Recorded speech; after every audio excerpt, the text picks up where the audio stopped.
सभी दर्शकों को ज्योतिष विश्लेषक मनिंदर सिंह का प्यार भरा नमस्कार। दर्शकों, 2 सप्ताह पहले मैं आप सबके लिए एक वीडियो लेकर आया था जिसका विषय था आत्मा, मन और मैं। वो वीडियो इस विषय का पहला भाग था। उस वीडियो में मैंने इस विषय के ऊपर आध्यात्मिक दृष्टिकोण आप सबके सामने पेश किया था, जिस पर मुझे बहुत अधिक स्नेह प्राप्त हुआ। तो दर्शकों, मैं आपके लिए अब इसी विषय के ऊपर दूसरा भाग लेकर आया हूं। इस भाग में मैं आप सभी को इसी विषय का ज्योतिषीय दृष्टिकोण बताऊंगा। ये वीडियो बहुत अधिक रोचक होने वाला है, तो मेरी आप सबसे यह विनती है कि इसे ध्यान से देखिए। अगर आपको ये वीडियो पसंद आए तो इसे शेयर जरूर करिएगा। अगर आपने अभी तक मेरा YouTube चैनल कुंडली फॉर लाइफ सब्सक्राइब नहीं किया है तो जरूर करिए, ताकि आगे आने वाले समय में मैं इसी तरह के और विषयों पर जो भी वीडियो लेकर आता रहूं, आप सभी को उसके बारे में जानकारी मिलती रहे। आप मुझसे इंस्टाग्राम और फेसबुक के माध्यम से भी जुड़ सकते हैं, जिसका हैंडल है कुंडली फॉर लाइफ। अगर आप मुझसे किसी तरह का भी मार्गदर्शन चाहते हैं तो आप नीचे दिए गए नंबर पर संपर्क कर सकते हैं, या फिर आप नीचे दिए गए ईमेल आईडी पर ईमेल भी भेज सकते हैं। और किसी तरह का भी कोई टिप्पणी इस वीडियो के बारे में हो तो आप मुझे लिखकर जरूर भेजिए।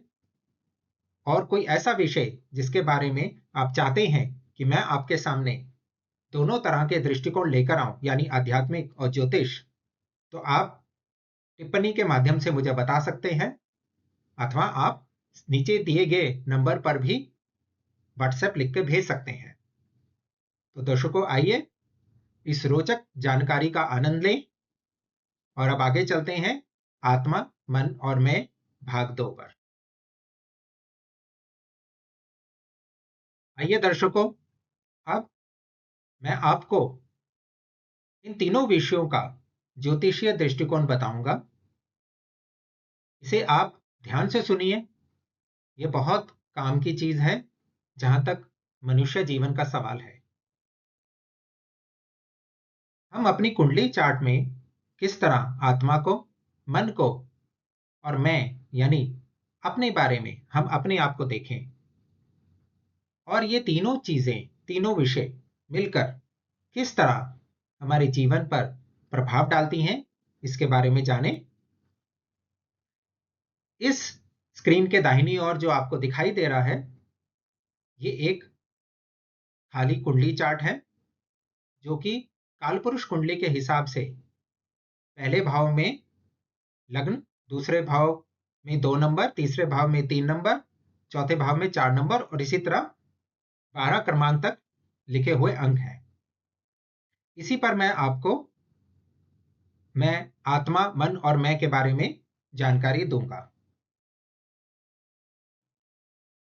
सबसे पहले जो मैंने आपको पिछले वीडियो में समझाया था कि किस तरह जो रथ है वो हमारा शरीर है, जो रथी है वो हमारी आत्मा है, जो सारथी हैं वो हमारा मन है, और जो घोड़े हैं वो हमारी इंद्रियां हैं। तो अभी कुंडली में ये सब कैसे देखें हम? तो सबसे पहले हम बात करते हैं लग्न की। लग्न जो कि बाय डिफॉल्ट पहले घर में ही होता है, यानी कि जो आपको जहां पर घर लिखा दिखाई दे रहा है वहां पे हमारा लग्न होता है, पहला नंबर, पहला अंक। तो यहां पर हमारा जो लग्न है ये हमारा शरीर माना जाता है। ये रथ है, ये वो वस्तु है जो कि नश्वर है, जिसका होना या ना होना ही सारा अंतर डालता है। यानी कि एक रथ एक ऐसी वस्तु जो कि नश्वर है, पर हमें एक कर्म क्षेत्र में इस जगह से उस जगह तक, यानी जब तक हम इस कर्म क्षेत्र में हैं तब तक हमें एक जगह से दूसरे जगह ले जाने में मदद करती है। लग्न ही हमारे रथ को यानी हमारे शरीर को दर्शाता है। लग्न ही इस बात का प्रमाण है कि हम क्या हैं, हम कौन हैं, हम कैसे हैं। ये सब लग्न से निर्धारित होता है। अब हम दूसरी बात के ऊपर आते हैं, आत्मा, जो कि एक रथी है। तो दर्शकों, ज्योतिष में सूर्य को आत्मा कहा गया है। सूर्य आत्मा का कारक है, ये नैसर्गिक कारक है। ये इसके बारे में आप जब कभी ज्योतिष पढ़ें तो आपको पता लगेगा कि स्थिर कारक, नैसर्गिक कारक और चर कारक, हर ग्रह का इन तीन कारकों में विभाजन होता है। चर कारक में सूर्य हो सकता है किसी और वस्तु का कारक हो, बट यहां पर नैसर्गिक कारकत्व में सूर्य आत्मा का कारक होता है। अब जो चंद्रमा है वो मन का कारक होता है, जिसके बारे में मैं आपको पहले भी अपने एक वीडियो मन के हारे हार मन के जीते जीत में काफी विस्तार पूर्वक बता चुका हूं। तो अब जहां पे मैंने आपको यह समझाया कि लग्न आपका शरीर है, यानी लग्न वो रथ है जिसमें आत्मा रथी के तौर पर सवार होकर एक जगह से दूसरी जगह, यानी कि इसी जन्म में जन्म से मरण तक का सफर तय करती है। तो यानी आप मुझसे ये पूछें कि क्या लग्न सूर्य को साथ में लेके चलता है, क्या सूर्य लग्न पर होता है, क्या मन सूर्य के आगे होता है या पीछे होता है, तो आप उस तरह का निर्धारण यहां से ऐसे नहीं कर सकते जिस तरह से मैंने आपको पिछले वीडियो में कहा था। जो मैंने आपको रथ के बारे में बताया था, जो मैंने आपको कुरुक्षेत्र के बारे में, यानी कि कुरुक्षेत्र की रणभूमि के बारे में रथ पर बैठे हुए अर्जुन और श्री कृष्ण जी के बारे में बताया था। अब हम इसी बात को थोड़ा सा अलग तरीके से समझने की कोशिश करते हैं। तो सूर्य कैसे आत्मा और मन कैसे चंद्रमा। तो यहां पे जैसे मैंने आपको कहा लग्न, जो पहले लग्न के बारे में बात करें, देखिए हर घर में बैठी हुई एक राशि होती है, उस राशि का एक स्वामी होता है। राशियों के बारे में मैंने आपको एक अपने पहले वीडियो में बता चुका हूं, आप मेरे पुराने वीडियो देखिए, उसमें आपको ये समझ आ जाएगा कि राशि और ग्रह किस तरह धरती पर पैदा हुए एक जातक के ऊपर प्रभाव डालते हैं और किस तरह इनका ब्रह्मांड में इस तरह का आपस में संबंध होता है कि इनकी ब्रह्मांडीय ऊर्जा पृथ्वी तक पहुंचती है। उस वीडियो में आप ये पता कर सकते हैं। तो मैं वापस आऊंगा लग्न और राशि। हम ये मान के चलते हैं कि यहां पर जो लग्न है, जो कि बाय डिफॉल्ट ही पहले घर में होता है, पर यहां पे राशि कोई भी हो सकती है। मैं फिर से आपको याद दिला दूं कि लग्न में राशि वही मानी जाती है जो कि जातक के पैदा होने के समय पूर्व दिशा से उदय हो रही हो या चल रही हो। तो इसलिए राशि जो बदलती रहती है, तो यहां पर एक जातक के पैदा होने के समय मेष से लेकर मीन तक कोई भी राशि हो सकती है। ये सब राशियां पंचांग में भी लिखी होती हैं कि किसी भी समय में, किसी भी दिए गए समय में कौन सी लग्न राशि है। चलिए हम ये मान के चलते हैं यहां पर पहले लगन में पहली राशि है जो कि काल पुरुष कुंडली को दर्शाती है, यानी कि मेष राशि। पहली राशि यानी मेष राशि। अब इस राशि का स्वामी मंगल देव है। पहली राशि के स्वामी मंगल देव है। अब पहली राशि चूंकि लगन में है, तो लगन के स्वामी भी वही हुए जो कि राशि स्वामी यानी मंगल देव। तो यहां पर मंगल हमारे लग्न को दर्शाते हैं। ठीक है, तो अब आते हैं मंगल के ऊपर। हम ये मान के चलें कि मंगल देव ही पहली राशि में ही विराजमान है, यानी कि मेष राशि में। देखिए, कोई भी ग्रह किसी भी राशि में विराजमान हो सकता है किसी जातक के पैदा होने के समय या किसी मुहूर्त के समय। ये जरूरी नहीं है कि मेष राशि मंगल की अपनी राशि है तो मंगल देव वहीं विराजमान रहेंगे, ऐसा नहीं है। तो अब यहां पे हम ये मान के चलें कि मंगल मेष राशि में थे जब ये जातक पैदा हुआ। अब यहां पर क्या, देखिए, समझिए। पहला घर लग्न, लग्न तन को दर्शाता है। यहां पर मैं है, मैं को दर्शाता है। तो मैं कहां है, मैं का स्वामी मंगल अपनी ही राशि में है। तो यहां पर क्या है, यहां से हम क्या देखते हैं, राशि का स्वामी अपनी राशि में, लग्न का स्वामी यानी कि अपनी राशि में। यानी कि ये जातक खुद से ज्यादा प्यार करेगा, सेल्फ ऑब्सेसिव, सेल्फ पोसेसिव, यानी अपने से जितना लगाव है, सेल्फ सेंटर्ड कह सकते हैं, ये वो जातक है। तो यहां पर अगर लग्न का स्वामी अपनी राशि में हो और इस स्वामी के ऊपर यानी मंगल के ऊपर कोई अशुभ ग्रह की दृष्टि ना हो, तो ये सेल्फ ऑब्सेशन अच्छा माना जाता है। ऐसा जातक बॉडी बिल्डर निकल सकता है या फिर एक बहुत ही अच्छे कद काठी वाला जातक हो सकता है जिसे उसकी सेहत का पूरा पूरा आनंद मिला हो। अगर लग्न के स्वामी के ऊपर किसी तरह का दुष्प्रभाव है तो फिर यह सेल्फ ऑब्सेशन चिंता का विषय हो सकता है, जो कि सेल्फ सेंटरनेस में कन्वर्ट हो सकता है, यानी कि सिर्फ अपने बारे में सोचना।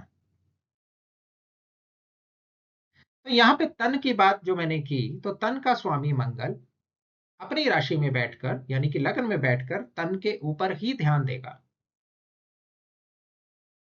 तो अच्छा या बुरा, ये सब तो कहां से निर्धारित होता है कि ये जो स्वामी है इसका बल क्या है, इस स्वामी के ऊपर किस तरह की दृष्टि है, कितने ग्रहों की दृष्टि है।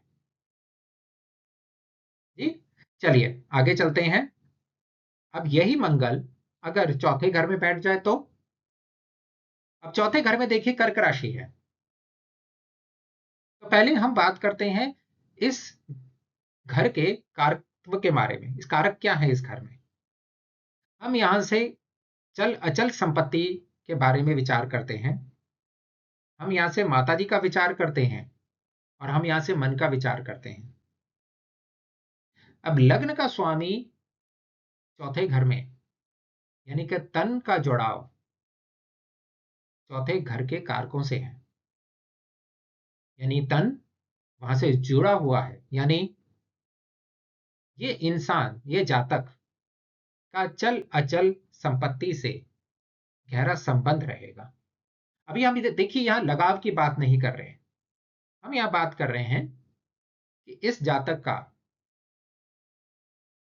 चल और अचल संपत्ति से संबंध रहेगा, यानी कि अपनी संपत्ति के पास रहेगा, धन अपनी संपत्ति के पास रहेगा।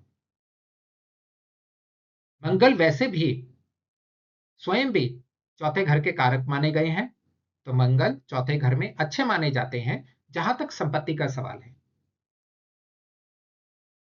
तो ये एक छोटा सा विचार है इसके बारे में, मैं ज्यादा विस्तार में आप सभी को नहीं बता सकूंगा इस वीडियो में। चलिए अब आगे चलते हैं। अब यही लग्न सातवें घर में जाके बैठ गए। सातवां घर पार्टनरशिप का घर माना जाता है। पार्टनरशिप के नजरिए से ही इस घर से हम जीवन साथी का भी विचार करते हैं। लगन का स्वामी जीवन साथी के घर में, तो ऐसा जातक हो सकता है कि ऐसा जातक का वैवाहिक जीवन सुख में हो पर ना हो। ये सब इन बातों पर निर्भर होगा कि इस ग्रह के ऊपर दृष्टि कौन सी है। ये ग्रह जिस राशि में बैठा है उस राशि स्वामी की स्थिति क्या है। और हाँ, इस जातक का तन का जो जुड़ाव है वो पार्टनरशिप से ही रहेगा। ये पार्टनरशिप बिजनेस पार्टनरशिप भी हो सकती है। ये पार्टनरशिप जीवन साथी के साथ की पार्टनरशिप भी हो सकती है।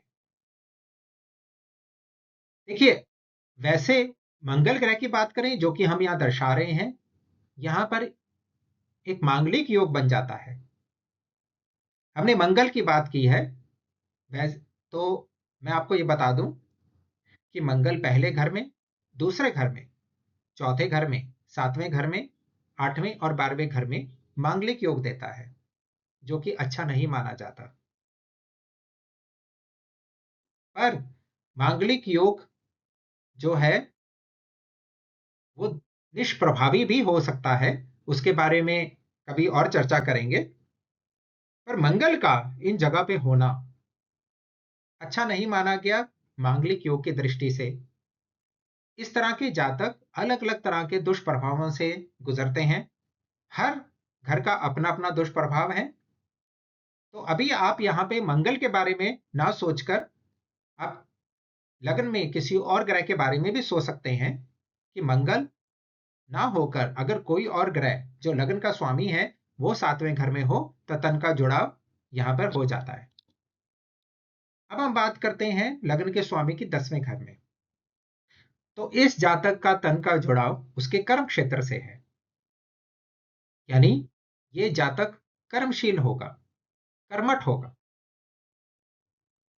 हाँ, अगर इस लग्न के स्वामी के ऊपर कोई दुष्प्रभाव नहीं है तो इस तरह के जातक अपनी बहुत ज्यादा इच्छा शक्ति रखते हैं, यानी फ्री विल रखते हैं। इस तरह के जातक अपने कर्मों से, अपने कर्मों की ताकत से वो सब पाने की भी ताकत रखते हैं जो इनके प्रारब्ध में ना लिखा हो। क्योंकि यहां से हम क्रियामान कर्मों को भी देखते हैं, यानी किए जाने वाले कर्मों को। तो यहां पे तन कर्म, कर्मठ, कर्मठता और कर्म से जुड़ गया। ठीक है, चलिए आगे चलें। अब हम बात करते हैं सूर्य की, यानी आपकी आत्मा। आत्मा और सूर्य ये कैसे, जैसे कि मैंने आपको बताया कि कारक माने गए हैं सूर्य, पर यहां से हम क्या विचार करते हैं। देखिए, सूर्य जिस घर में बैठे हो वो आपके जीवन का उद्देश्य निर्धारित करते हैं। यानी आपका इस संसार में आने का उद्देश्य क्या है। उद्देश्य कैसे निर्धारित होता है इसके बारे में आध्यात्मिक दृष्टिकोण है जो कि बहुत ही गूढ़ है, जिसे मैं सिर्फ इस तरह से आपको बता सकता हूं। क्योंकि आत्मा हमारे कर्मों का एक संचय स्थान हो जाता है, जहां पे हमारे अच्छे और बुरे कर्मों का संचय होता रहता है। तो अपने कर्मों के प्रभाव से ही आत्मा अपना उद्देश्य तय करती है। अगर आप मूल रूप से देखें तो आत्मा का सिर्फ एक उद्देश्य है, परमात्मा से मिलना। पर उस उद्देश्य को प्राप्त करने के लिए हर जीवन में उसका एक उद्देश्य होता है ताकि वो और उस परमात्मा की ओर बढ़े। तो इस उद्देश्य को निर्धारित करने के लिए इस जन्म में सूर्य जहां बैठते हैं वो हमारे आत्मा के उद्देश्यों को दर्शाते हैं। जैसे कि ये सूर्य यहां लगन में बैठे हैं, यानी यहां पे उद्देश्य स्वयं है। ये जातक स्वयं खुद एक उद्देश्य है।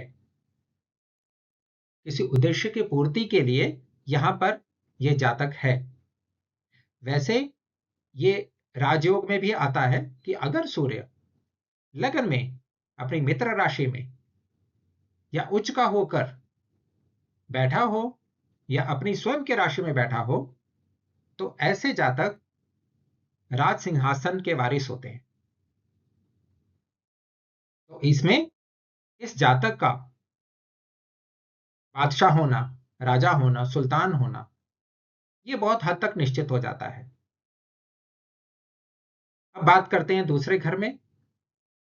तो यहां जातक का उद्देश्य कुटुंब भी हो सकता है, ये जातक का उद्देश्य संचित धन भी हो सकता है, इस जातक का उद्देश्य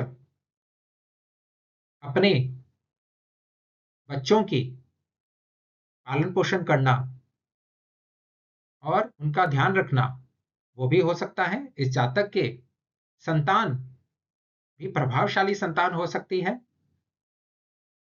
तो यहां पर ये सब कारक निकलते हैं, यहां उद्देश्य बदल जाता है। अब अगले बात करें 9वें घर में। तो सूर्य 9वें घर में यहां पर उद्देश्य देता है कि जो आपको प्रारब्ध मिले हैं, ये उनको पूर्ण करने का उद्देश्य देता है। यहां पर बहुत कुछ प्रारब्ध से चलता है, यानी कि जो आपके संचित कर्म थे, उसमें से जो कर्म इस जीवन में आपको भोगने के लिए लिखे हैं, उन कर्मों का भोग एक उद्देश्य हो जाता है। 10वें घर में सूर्य इंसान को उच्च पद पर पहुंचाता है। जैसे कि मैंने कहा, 10वां घर हमारे क्रियामान कर्मों का घर है। तो यहां पर सूर्य का होना और वो अगर अपनी मित्र राशि में है और उस पर शुभ ग्रहों का प्रभाव है, तो ये जातक बहुत अच्छी पद पर पदस्थ होगा, सरकारी नौकरी में बहुत ऊंचे स्थान पर जाएगा। 12वें घर में सूर्य, देखिए वैसे तो 12वें घर से जुड़ा होना किसी भी घर के लिए ग्रह के लिए अच्छा नहीं माना जाता, पर अगर यहां पर 12वें घर का सूर्य है और कहीं ना कहीं अगर ये लगन का स्वामी हो गया, जो कि यहां इस कुंडली में तो नहीं है, पर अगर ये लगन का स्वामी हो गया, तो इस जातक का उद्देश्य अपनी जन्मभूमि से दूर है कहीं, जो कि वैचारिक तरीके से या फिर व्यवहारिक तरीके से अलग हो, जहां भाषा भी अलग हो। तो अब हमने ये देख लिया कि कैसे हम सूर्य से हम उद्देश्य देखते हैं। अब हम चंद्रमा की बात करें, जो कि हमारे मन को दर्शाते हैं। तो पहले घर से शुरुआत करें। चंद्रमा पहले घर में अच्छा योग प्रदान करते हैं, यानी कि यहां पर लग्न और मन का जुड़ाव हो गया। अब समझिए इस बात को। आपका लग्न, आपका रथ, आपका मन श्री कृष्ण भगवान,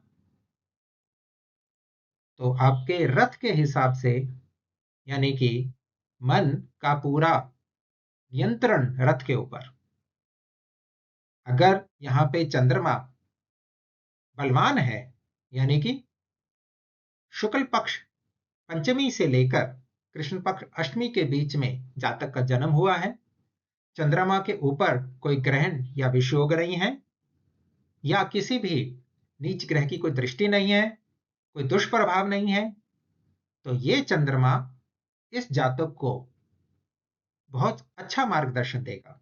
इस जातक का अपने मन पे पूरा नियंत्रण रहेगा। अगर हम तीनों को एक साथ यहां पर देखें, जैसे कि मंगल, सूर्य और चंद्रमा, अब ये तीनों मान लो लग्न पे ही बैठ गए,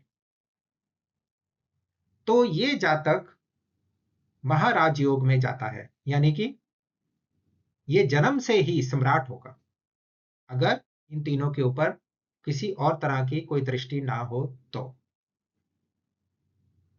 यहां पर सूर्य क्योंकि मेष राशि में उच्च के हो जाते हैं, मंगल अपनी राशि में बैठे हैं, चंद्रमा इन दोनों के साथ लग्न में बैठे हैं। पर हां, देखिए हर जगह कुछ ना कुछ अपवाद होता है, तो यहां पर भी होगा। सूर्य के 12 डिग्री के अंदर आते ही चंद्रमा अस्त हो जाते हैं, यानी कि अमावस शुरू हो जाती है, जो कि सूर्य के ऊपर से गुजरने के बाद 12 डिग्री तक रहती है। अब 30 डिग्री की हमारी राशि होती है, यानी कि ये जो घर है ये 30 डिग्री का है। 30 डिग्री में से 24 डिग्री तो चंद्रमा अस्त रह गए।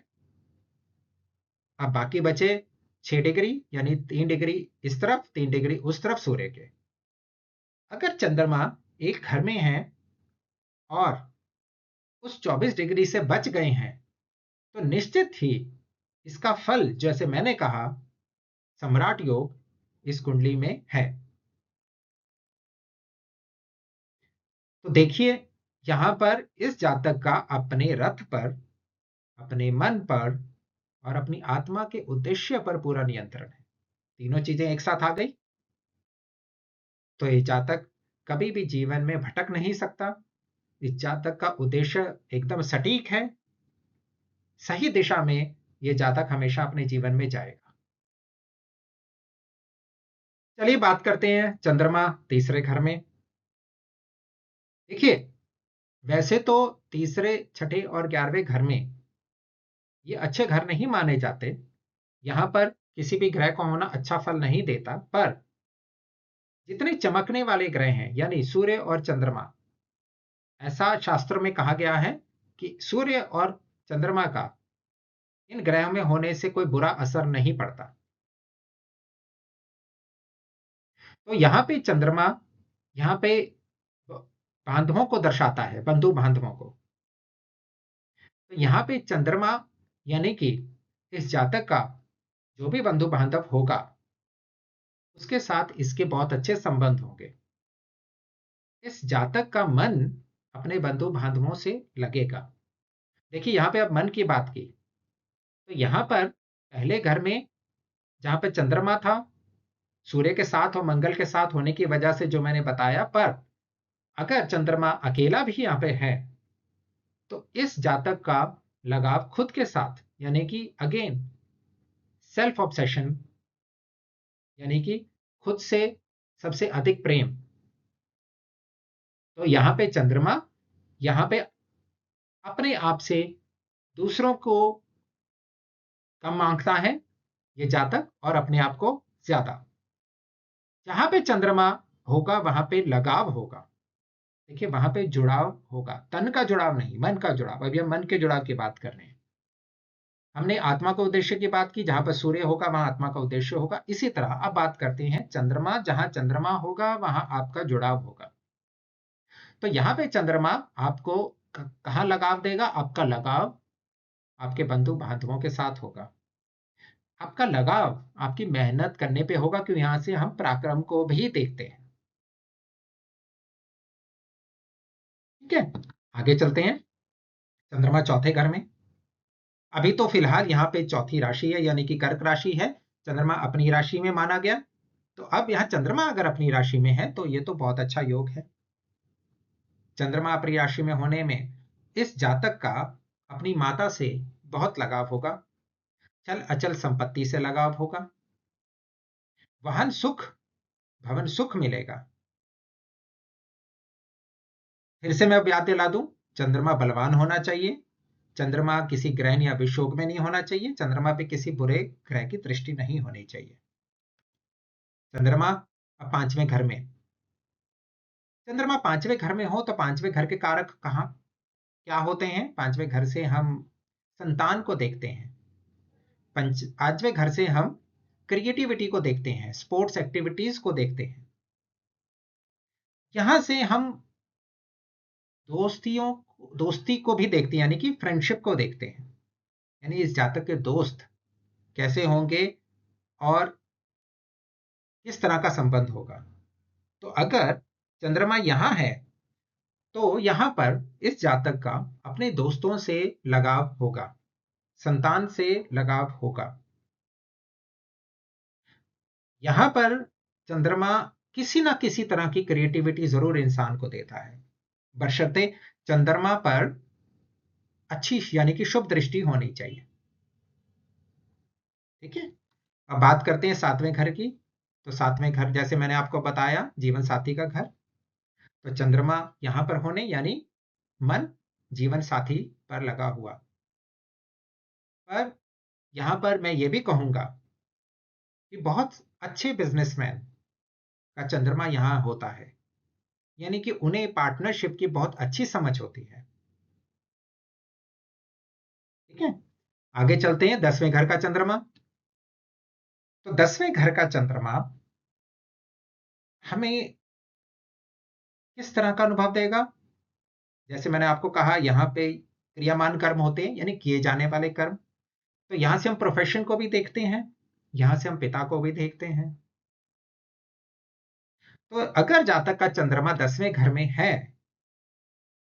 तो उसका मन किस स्थिति में होगा, ये उसके ऑफिस से, यानी कि जहां वो काम करने जाता है, वहां के माहौल पर निर्भर होगा। अगर माहौल अच्छा है तो इस जातक का मन काम में लगेगा। अगर माहौल अच्छा नहीं है तो ये जातक का संबंध विच्छेद हो जाएगा। पर यहां पर अगर चंद्रमा अपनी राशि का है, बलवान है, शुभ ग्रहों की दृष्टि है, शनि और राहु से दूर है, तो ये जातक बहुत अधिक सफलता प्राप्त करेगा, जहां तक कि नौकरी का सवाल है। अगर इस जातक की नौकरी पानी के पास हो तो ये बहुत अच्छी मानी जाएगी, क्योंकि चंद्रमा पानी का भी कारक होता है। तो पानी के पास की नौकरी में इसका मन लगेगा। चंद्रमा 11वें घर में, ये जातक पूर्ण रूप से लाभ कमाने की इच्छा रखता है, अभिलाषा है इसे। पर हाँ, यहां से हम छोटे भाई बहनों को भी देखते हैं, तो भाई बहनों को से भी यहाँ पे लगाव होने के योग बनते हैं। तो भाई बहनों से लगाव हुआ, लाभ, कमाई, इनकम, जो हमारा इनकम सोर्स है उससे लगाव हुआ। तो यहाँ पर अच्छा है चंद्रमा, अच्छा माना गया। जैसे कि मैंने आपको कहा, 3, 6, 11 में चंद्रमा और सूर्य खराब नहीं माने गए हैं, जबकि बाकी ग्रह खराब माने गए। तो दर्शकों, ये हो गया। अब मैंने आपको 3 चीजों के बारे में बता दिया कि किस तरह हमारे जीवन का उद्देश्य सूर्य निर्धारित करते हैं, किस तरह चंद्रमा हमारे लगाव को निर्धारित करते हैं, किस तरह लग्न स्वामी हमारे तन की दिशा को निर्धारित करते हैं। तो तन, मन और आत्मा, ये तीनों का निर्धारण लगन से, चंद्रमा से और सूर्य से कैसे हुआ, मैंने आपको बता दिया। इसी तरह हम विभिन्न घरों में चंद्रमा का, सूर्य का और लगन स्वामी के होने के बारे में हम तीनों घरों से, तीनों का अलग अलग घरों में होने से यह निर्धारण करते हैं कि जातक का तन किस तरफ है, यानी कि वो फिजिकली कहाँ प्रेजेंट है, चंद्रमा जहाँ है यानी मेंटली कहाँ प्रेजेंट है, और सूर्य जहाँ है यानी आत्मा कहाँ जा रही है, उद्देश्य क्या है इस जन्म में। अब हम बात करते हैं बाकी ग्रहों की। अगर इन पे प्रभाव की बात करें, इन तीनों पे, तो अगर बृहस्पति ग्रह यहां पर कहीं चंद्रमा के साथ जुड़ गए, चंद्रमा के साथ बैठ गए, या फिर चंद्रमा से केंद्र में हो, यानी 1, 4, 7, 10 घर दूर हो, तो ऐसे बृहस्पति इंसान को बहुत अच्छा मार्गदर्शन देते हैं। बृहस्पति यहाँ पे गुरु का रोल अदा करते हैं। इसीलिए हम चंद्रमा के साथ बृहस्पति के योग को गज केसरी योग भी कहते हैं, जो कि सभी योगों में सर्वोत्तम माना गया है। अगर बृहस्पति सूर्य के साथ हो तो आत्मा को, आपकी आत्मा को एक दिशा मिलती है, मार्गदर्शन मिलता है। और हाँ, उस स्थिति में बृहस्पति अच्छी स्थिति में होने चाहिए, यानी कि अपनी राशि में, मूल त्रिकोण राशि में, या फिर शुभ ग्रहों से दृष्ट। अगर बृहस्पति शत्रु राशि में है, अगर बृहस्पति नीच के हैं, तो फिर यहां पर कुछ ना कुछ दिक्कतें आएंगी। नहीं तो बाकी सभी तरह की स्थितियों में बृहस्पति चंद्रमा के साथ, सूर्य के साथ या लग्न स्वामी के साथ होने में इंसान का मार्गदर्शन ही करेंगे। अब हम शुक्र की बात करें तो शुक्र देव वैभव के और क्रियाकलापों के स्वामी हैं, यानी ऐश्वर्य के। तो यहां पे अगर शुक्र देव चंद्रमा के साथ विराजमान हैं, तो यहां जातक का मन सिर्फ मजे करने में और अलग अलग जगह जाकर किसी तरह का, जहां भी उसे अच्छा लगता हो उस तरह की जगहों में उसका मन लगेगा।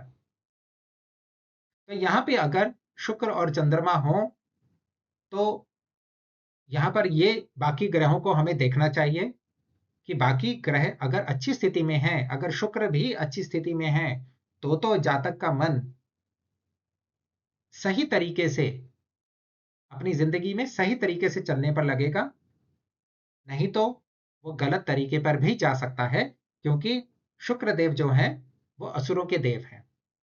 तो यहाँ पर इंद्रियों पे वश ना होने के संकेत मिलते हैं।